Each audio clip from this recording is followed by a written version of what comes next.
காஞ்சிபுரம் அருகே ஓரிக்கை திரௌபதி அம்மன் கோவிலில் துரியோதனன் படுகள நிகழ்ச்சி வெகு விமரிசையாக நடைபெற்றது. கோவிலில் இந்த ஆண்டுக்கான மகோத்சவ மகாபாரத பெருவிழா மே 15ஆம் தேதி கொடியேற்றத்துடன் தொடங்கியது. விழாவின் முக்கிய நிகழ்வான துரியோதனன் படுகள நிகழ்ச்சியில் ஏராளமான மக்கள் கலந்து கொண்டனர். இதில் பிரம்மாண்டமாக துரியோதனன் சிலை வடிவமைக்கப்பட்டு கட்டை கூத்து கலைஞர்களால் பீமன் துரியோதனன் போரிடும் நிகழ்வு தத்ரூபமாக நடத்தப்பட்டது.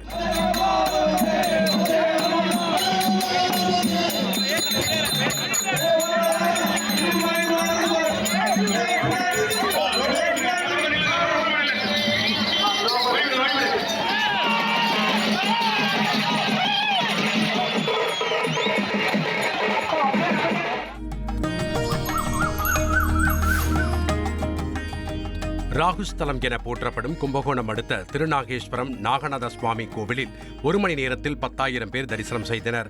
ராகு காலத்தில் சார், என்னோட ரெசிக்னேஷன். எதுக்கு? நானே ஜாப்ஸ் உருவாக்கி பாஸ் ஆகலாம்னு இருக்கேன். எப்படி? பாஸ்வாலா. Be the boss. அபிஷேகம் கண்டு சாமி தரிசனம் செய்தால் தோஷ நிவர்த்தி அடையும் என மக்கள் நம்புவதால் ஞாயிற்றுக்கிழமை மாலை ராகு கால நேரத்தில் ஆயிரக்கணக்கில் பக்தர்கள் கோவிலில் குவிந்தனர்.